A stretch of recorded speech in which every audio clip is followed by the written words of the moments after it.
All right, let's talk some Jalen Hurts. I like Jalen Hurts, and I like what I've seen from Jalen Hurts. I think one of the things that I really like about Hurts' game is this blend of being a rushing quarterback who can also throw the ball. That's just it's so difficult to stop in the NFL. If you can do that to really any efficiency, you're gonna do well. You're gonna have some positive moments, and you're gonna be basically in any game almost. It seems like. I mean, listen, Jalen Hurts did beat the Saints last year, albeit the Taysom Hill led Saints, and it wasn't a high scoring game, but still, he was the starter that beat the Saints last year with not good talent around him. They nearly beat the Cardinals, a team that clearly had more talent around them. So we've seen this before, and I think this game was easily Hurts' best game.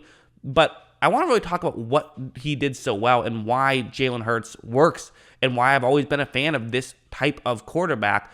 I guess not always. I think you do. There are some necessary components to being a successful quarterback of this type, but I think Hurts has all of those components. So let's get into the film study. So first, let's just talk about like a designed run, like something like this. So what's going to happen is that Hurts can basically do two things on this play. This is an option play where he can either hand the ball off to his halfback or he can keep it himself and run towards the outside. That's the way this play works, and his decision is going to be solely reliant on 55 for Atlanta. If he crashes in and goes towards his left, then you're going to keep the ball yourself and run to the right of the screen. If he sort of stays where he's at and kind of takes away the quarterback running option, well, then you simply just hand the ball off. Congratulations, you don't have to use a blocker on him. You've taken him out of the play. And again, part of what makes this so important is just thinking about it logically. What you see on the screen is a perfect example. On a typical play like this, you're going to have, in this case, 6 blockers for Philadelphia, so there's 7 defenders who can stop the run.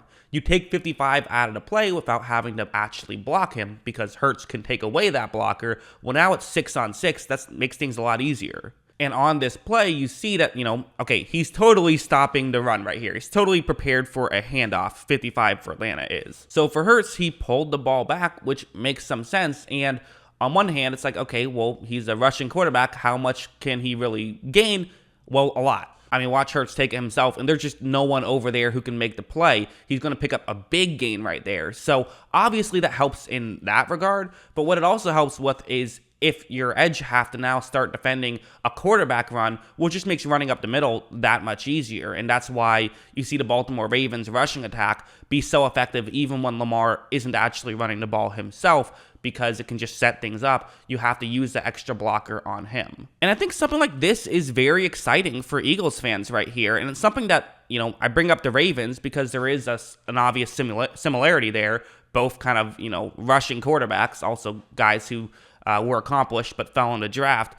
To me, this is very exciting. So one of the things that teams will do against a good rushing quarterback that sounds a bit counterintuitive, but actually makes sense when you think about it, is play man coverage. The reason why it sounds counterintuitive is because typically you think, okay, if you're playing man coverage, well, now half the team isn't even going to be looking at Jalen Hurts. He could take off and scramble and run and pick up a ton of yards, which, yeah, there's logic there. But we actually saw like a team like New England last year who beat the Ravens despite not having as much talent. They won by playing man coverage against the Ravens and sort of being in a situation where, okay, Lamar, you'll have some running plays you can have, but you're just never going to be able to throw on us because you don't really have the receiving talent to do so. We can shut down that game altogether.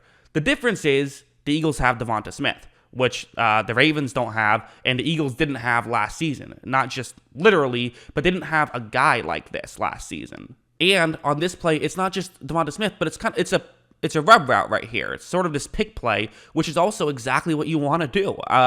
Get guys open, design stuff against man coverage.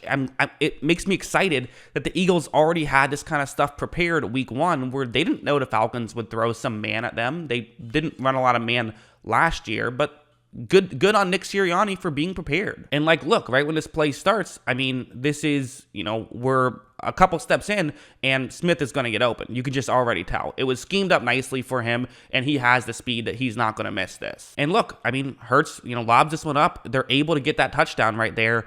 They can beat you in man, which is crucial because we know they can beat you in zone because basically it's just easy to scheme that stuff up, kind of more difficult against man. Oftentimes that comes down to talent, but they still have ways they can scheme you up and to have the talent to do so. Like, look, this is now a great example of if you know that the team is playing zone a lot that you're playing, well, it's not that difficult to scheme stuff up. So you're going to have on this play, you have 2 tight ends to your right.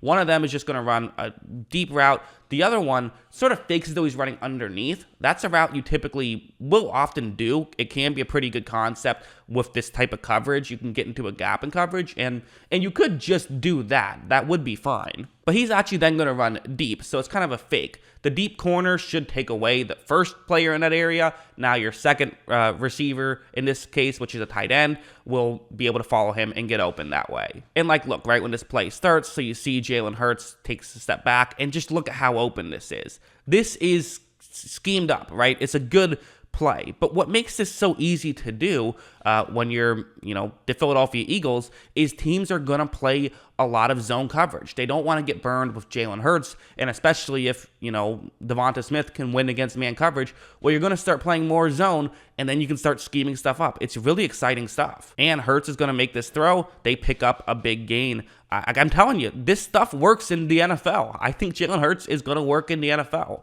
I get all of the flaws. I get all of the issues, but let's not focus on the issues because there's more room for error when you can make these windows way bigger from scheming things up and from having, a rushing quarterback like Hurts. And again, I keep calling him a rushing quarterback. Like, he ran the ball 7 times, and, how many of those were just scrambles? A good amount.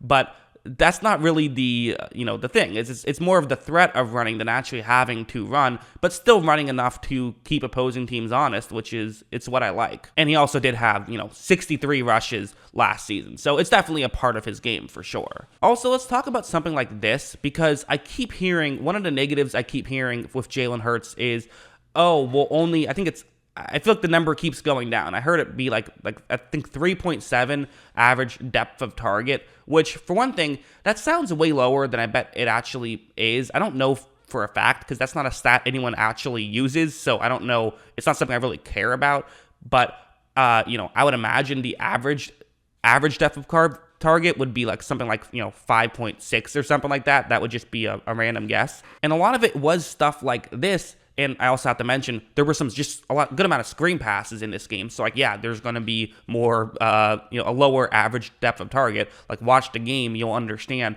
why this is the case. And it's stuff like this, where, again, it's zone coverage that you're going up against. And this is the route that's going to be kind of just underneath the zone coverage. And look, Hurts takes a snap, and he's going to just check it down. So, oh no, he's captain check down. He, takes that play. That's a first down right there. And it's a short, again, average depth of target, that's 4 yards down the field. But that's okay. It's working, and it's working because of what Hurts sets up with the threat to run at any given moment. That's why this works. So the whole, he's only checking the ball down. Sometimes you should check the ball down. Drew Brees has a Hall of Fame career in some part because he checked the ball down a lot. It's a smart play a lot of the time. And then there's just some stuff like this, which is just it's like video game stuff, quite frankly. So what's going to happen here is it's going to be a zone coverage play, and there's an extra man dropping back into coverage. So 3-man rush, and you see the route that Hurts wants to throw to, it can get into a gap in coverage. Like, watch, Hurts takes the snap, and you see that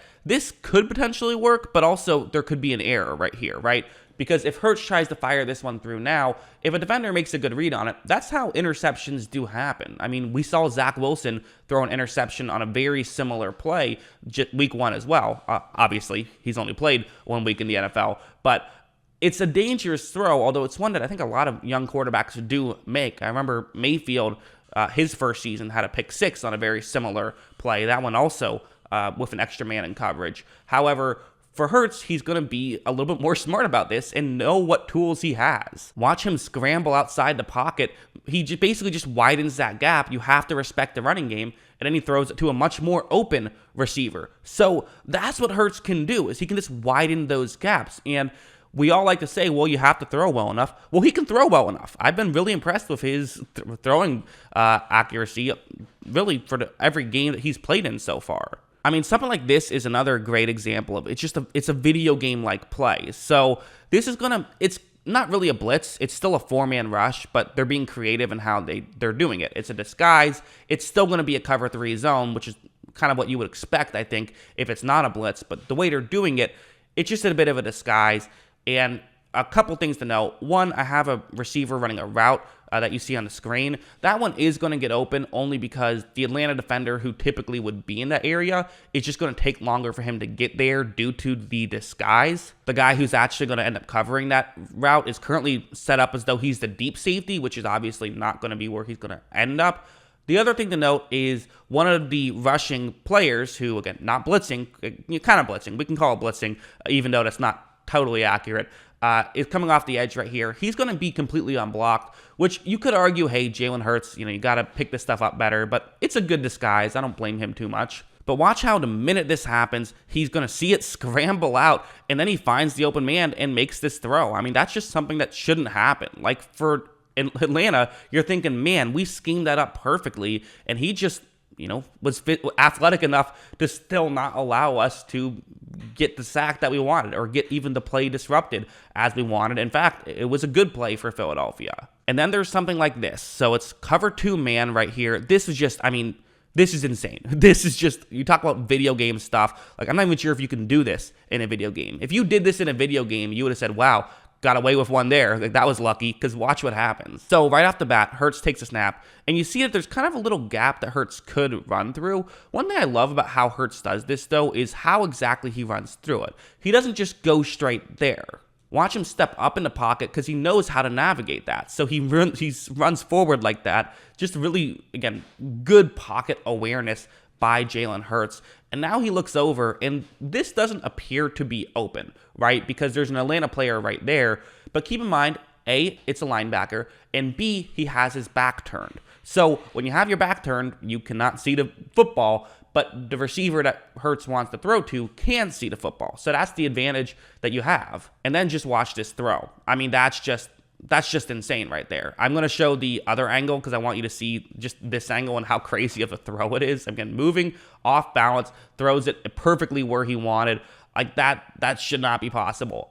It's just an incredible play, and it's one of the best plays of the first week, quite frankly. I thought that it really kind of flew under the radar, but that was just awesome, quite frankly. So yeah, I mean, listen, it's exciting to watch, and I do feel like I think it'll work. Like, I think that one of the interesting things about having a quarterback like Jalen Hurts is even if you have some issues in your offense, which I actually think the Philadelphia supporting cast might be a bit underrated at this point. I think a lot of the question marks have worked out through 1 week, specifically like, okay, rookie wide receiver, how well will, it sometimes takes guys a minute to work out, even though we all like Devonta Smith as a prospect, but he seemingly has been great week 1. 1 week, we'll have to wait and see, but as long as they can have just like one guy, really, I think Jalen Hurts can absolutely work in the NFL, and he creates so many issues to defend against. So that's why I like Hurts. Let me know in the comments below. Do you agree with me? Do you disagree with me? Always love hearing from you. And of course, as always, thanks for watching.